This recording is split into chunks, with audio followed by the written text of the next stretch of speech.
Yeah, what you got? Please have different tastes as well. The possibilities are endless. It is official, y'all. Belize has made it to my top 3 favorite places in the world. And that's saying a lot because I've been a lot of places. RJ and I spent 7 beautiful days in San Pedro, Belize for our 10th wedding anniversary, and the trip did not disappoint.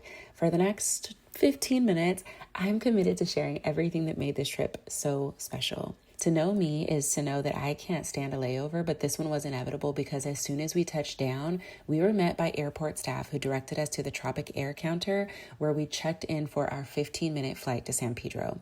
The plane was bigger than a helicopter, but smaller than I'd prefer, and it was far less scary than I expected it to be. The views were impeccable, and my friend Carmi and I shared a vegetable wrap we got from the airport that was delicious.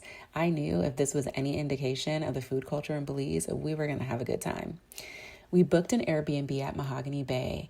It was only about 15 minutes from the airport, and everything about it screamed Caribbean, royalty, and home all at the same time. The area is still new, so it's giving rural, and most of the houses around ours are still being built.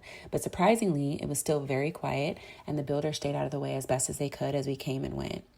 Now, y'all know I'm hotel bougie, so I live for a big reveal. We had concierge who drove us to the house and let us inside, and baby, this is the life I'm trying to live daily. Okay, this place really was a home away from home, and it was the perfect size and layout for us because when we travel, we like to travel with friends. The place was 3 bedrooms, 4 bathrooms, so each couple had our own little suite. Our room was super spacious, had a door leading out to the pool on the patio, which was the icing on the cake. The home sits right on the lake, and everything we needed to be comfortable was included. It was clean enough to lay my locks directly on the pillows, and if you know me, then you know that's important. Matter of fact, that's the reason I became hotel bougie in the first place, and I will stand by that in every country that I'm in. After we got settled, we all decided to take a walk down to the Mahogany Bay restaurant to grab dinner before it got dark. There's nothing like traveling with other couples. Crystal and I have been traveling with our husbands every anniversary since 2021. Our anniversaries are 4 days apart, and our husbands have also become friends, so we get a girls' trip and a couples trip all in one when we get away together. So to introduce my favorite travel couple to my brother and sister was extra special, and I knew everyone would hit it off. And this is where it begins. There are a myriad of things that I do not do in the States because it's just not the same. And one of those things is drink alcohol. The other is eat everything I want. What is the universal thing that everyone drinks? And we said tequila. I feel These like are it's not, facts. but on this trip it is. There you go. The next morning, we were up early with no solid plans, so while the guys got in a quick workout, bless their hearts, the girls and I looked up a few hot spots. If you're wondering, yes, I almost always plan the trip after I get there. I wish I could say it's because I enjoy the adventure of it all, but the truth is, I just don't be having time to do anything but pack before I leave, and barely that. So I know these are my people because we spent the entire day chilling and then got dressed up for dinner at Caramba. I do love the spontaneity of it all, and the crazy thing about it is everywhere we went was a 4 to 5 star banger. I believe wholeheartedly that the Holy Spirit guides us in all things, and God really does care about our happiness. The city of San Pedro has a charm and a warmth that's hard to put into words, and this restaurant was so dope. The reason we chose it was because we read that you could select your catch of the day and they would cook the fish and bring it to your table.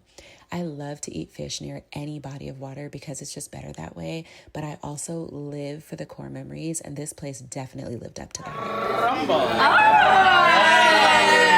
You're my sister from another mister or butter from another butter. My friend Charlie, he's gonna be helping you with the selection of your seafood, and he's gonna be pricing everything up by single piece. Okay. Once you price it up and you're happy with it, we bring it to the table. I help you with some preparation, giving you some recommendation. It all depends on what you get, and it comes with the starch and the salad as well. So it's all up to you. You don't even know. Okay, don't even know. That's fine. That's fine. Happy anniversary! Aw, happy anniversary to everybody. No, literally, to everybody. I After a quick toast, we headed outside to check out the catch of the day. A fisherman helped us to fill our plate and sent us back to our table. I'm not gonna lie, the fish was not cheap. One fish was $60 and the other was $40, but they were enough to feed 4. Plus, we had leftovers, and I'm not exaggerating when I say I think this was the best fish I've ever had. We got to select how we wanted it all cooked, so we chose a combo of grilled, fried, lemon garlic, and blackened. The meal also came with 2 sides for each person, so it was more food than we could finish, but trust me, we tried. Now, while I have you, let me speak real quick to the people watching who don't eat fish with the head on. I'm not saying you have to do it at home, but when we leave our comfort zone, we embrace the whole of it. A fish fillet could never. After this trip, a fish, hate to see me coming. Happy birthday to you. Cha, cha, cha. Happy birthday to you. Cha, cha, cha. Ladies and gentlemen, we got some lovebirds celebrating their anniversary. So let's make some noise.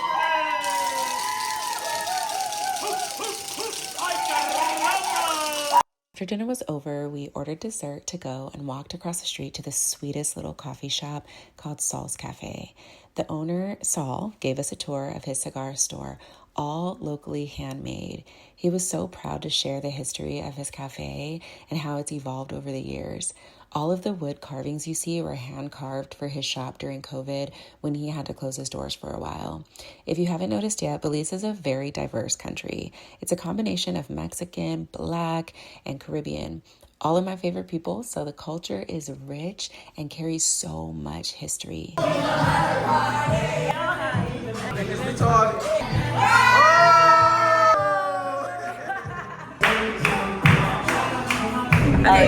Today we're going to first stop, walking food tour. Food, drinks, fun.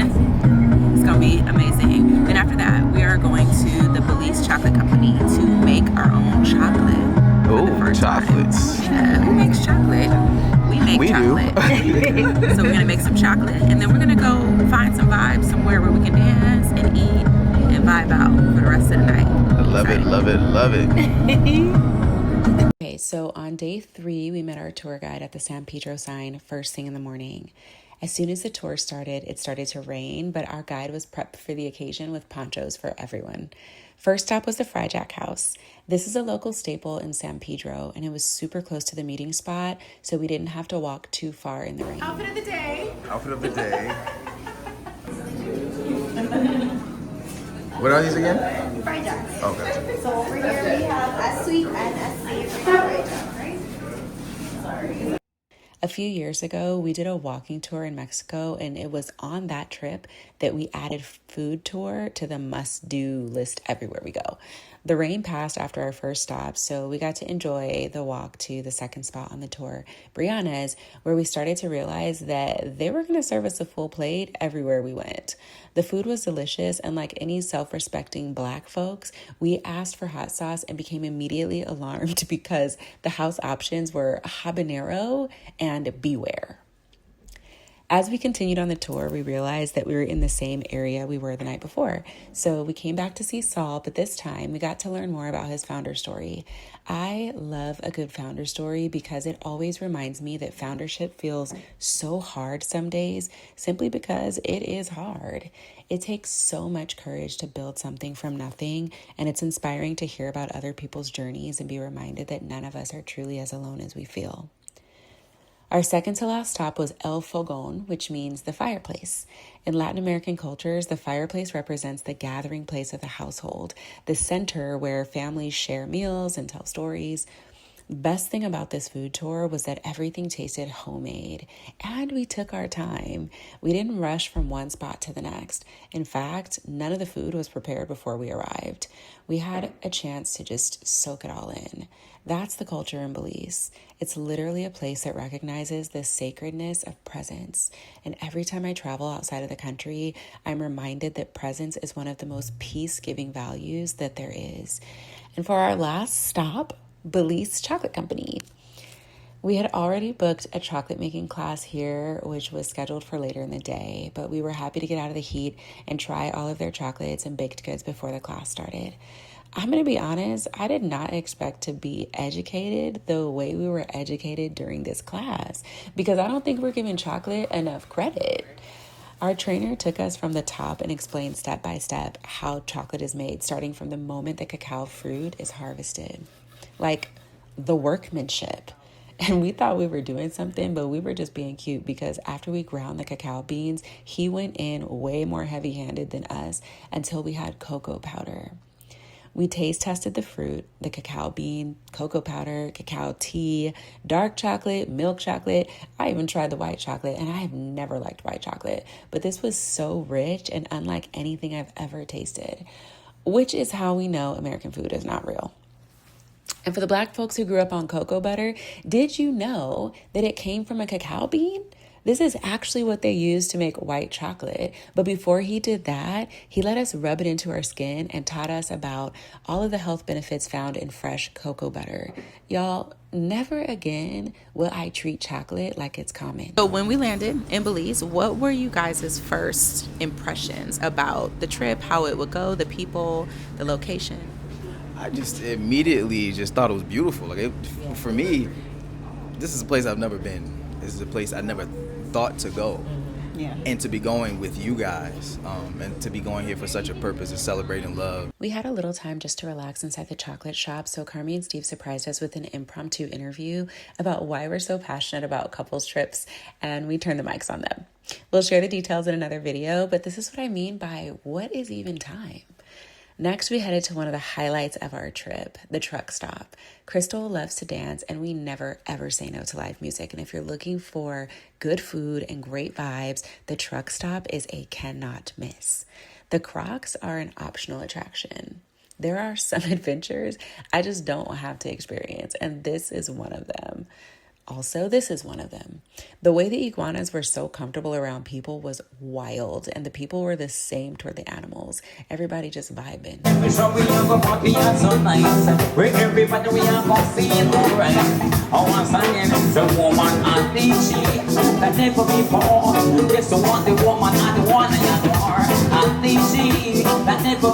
The through line of this entire day was complete cultural immersion. We lived like the locals. Look at these babies playing with their dad. Everything about this place is so pure. I don't even have the words to express my gratitude, but wow, y'all, it's literally only day 3. The next morning, we took a speedboat to Mystico Beach Club and Secret Beach. The boat only cost $15 round trip, but it was a free gift from our Airbnb host. The dock was walking distance from our place. I didn't realize we would be on our own private boat, but I was pleasantly surprised. Also, the water was so clear, and even though it was a little overcast, it was still a beautiful ride out to the island. And we got to play our own music, so that's always a plus. Before we knew it, we were there. Word on the street is that Secret Beach is supposed to be like the Mykonos of Belize. The boat docked at Mystico Beach Club, where we were greeted with watermelon mojitos. And this is where I have to pause for the watermelon because everywhere we went, we ordered watermelon juice. And I say to you again, even the fruit in the Caribbean is proof that the food in the US is not real. We ordered fish tacos and ceviche. Everything was hot, fresh, and worth the overeating. Okay, I'm about to cry when I say this because the next place we visited is extra special. 2 years ago, RJ and I purchased our first plot of land 10 minutes from Secret Beach before we ever stepped foot in Belize. So our friends went off the beaten path with us to literally follow the coordinates to where we will eventually build our first home away from home. I truly believe that, God willing, one day home will be seasonal and away will be our home. Lately, I've been talking about how I feel God calling us into a season of prophetic spending. And before I even had words for it, this is exactly what we did. I joke all the time about my tendency as a data analyst to analyze every situation before making a move and then make my best decisions off of vibes. But it's real. The only pattern recognition that truly matters is I know God will make a way because in every season, He does. It was so surreal to walk down a street that will one day be our street, our neighborhood, our hideaway, and a gift to our children.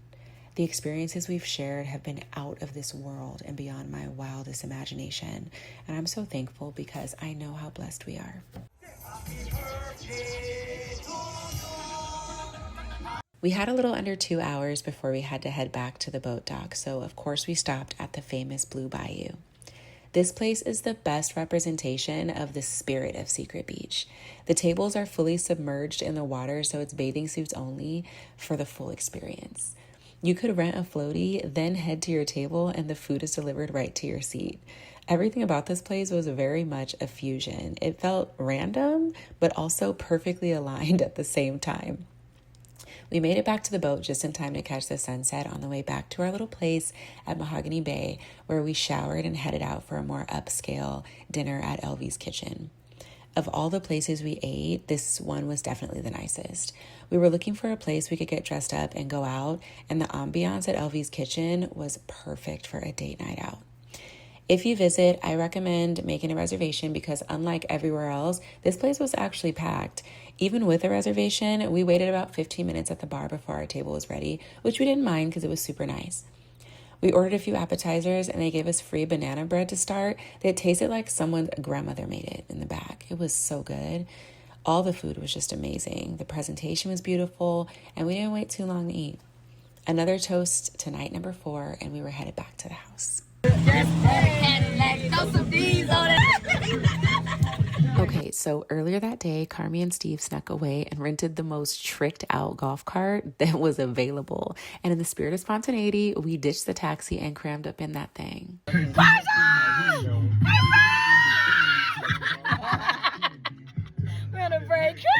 At last, the crown jewel of our trip.